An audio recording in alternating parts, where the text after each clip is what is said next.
week, candidate endorsements were announced. It's the election special.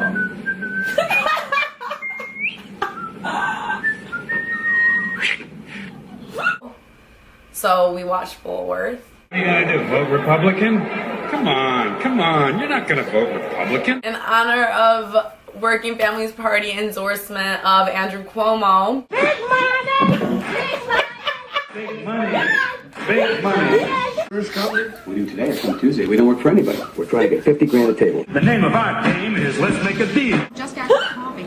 Will Mrs. Wang be in California? It's another ask. You know, we stand at the doorstep of a new millennium. Quote, an old liberal wine trying to pour himself into a new conservative bottle.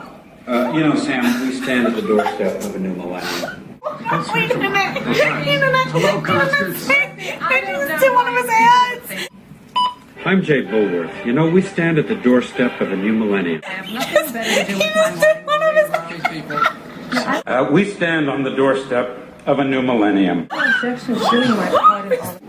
so many smart people can work so hard on them and spend all that money on them and make so much money on them. And I mean, what do you think it is? It must be the money, huh? It must be the money. Turns everything to crap, you know. But Jesus Christ, how much money do you guys really need? Fine. Fine. How you doing? Fine. You? Fine. Can you believe this goddamn regulation bill? I mean, is this whole world going insane or what? When you consider the dislocation in relationships with 1990s, like. Well before a lot of what we have come to understand as progressive politics, this movie, Bulworth is calling out the big bank. Wells Fargo and Citibank, you're really very deep. Because taxpayers, take it in the rear. The oil corporation. We got our friends from oil. They don't give a shit how much wilderness is spoiled. The insurance. These motherfuckers there, the insurance companies. Yeah. The healthcare industry. Only socialized medicine will ever save the day. Come on now, let me hear that dirty word. Socialism!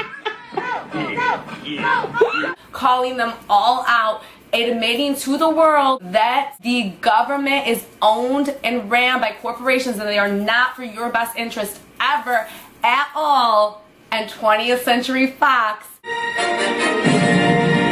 paid for the entire message. The pussy, I like it really fine. And when you be a senator, you get it all the time. Because it happened in the black community, the black church, the media fucking didn't even put that on TV. Campaign finance reform is a central issue now. It's the only way to go. Because that's how much poor folks' voices do not matter. This movie showed it in the most subtle and hilarious of ways.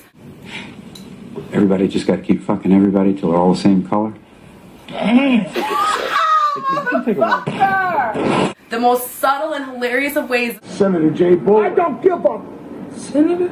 Like police brutality represented in it, right? And it was really cool, but I really think that they actually would have shot those kids before Bulworth got over to them, or like shot Bulworth, right? They were actually. I waited my whole life for this moment. Sorry. Say no problem, officer. Oh, fuck your mom, you fucking kid. That's good enough. Take off.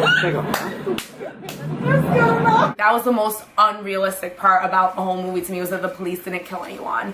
Why do you think there are no more black leaders? I love Nina.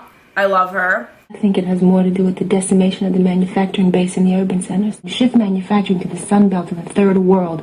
You destroy the blue-collar core of the black activist population. She was an amazingly brilliant character. Add to that monopoly of the media, a consumer culture that's based on self-gratification. Now, you're not likely to have a population that wants leadership that calls for self-sacrifice. They show people of color being well educated outside of what you consider like your traditional education system. And that's what these shorties are for me, limited liabilities. Because of their limited vulnerability to legal sanctions, man. It's the same fucking thing in politics, dog. You find an edge, you gotta exploit that shit. That's why y'all send on them motherfucking teenagers to Iraq. They had to make life and death decisions when you're feeling suicidal, but that wasn't a direct quote. It was something a little bit different.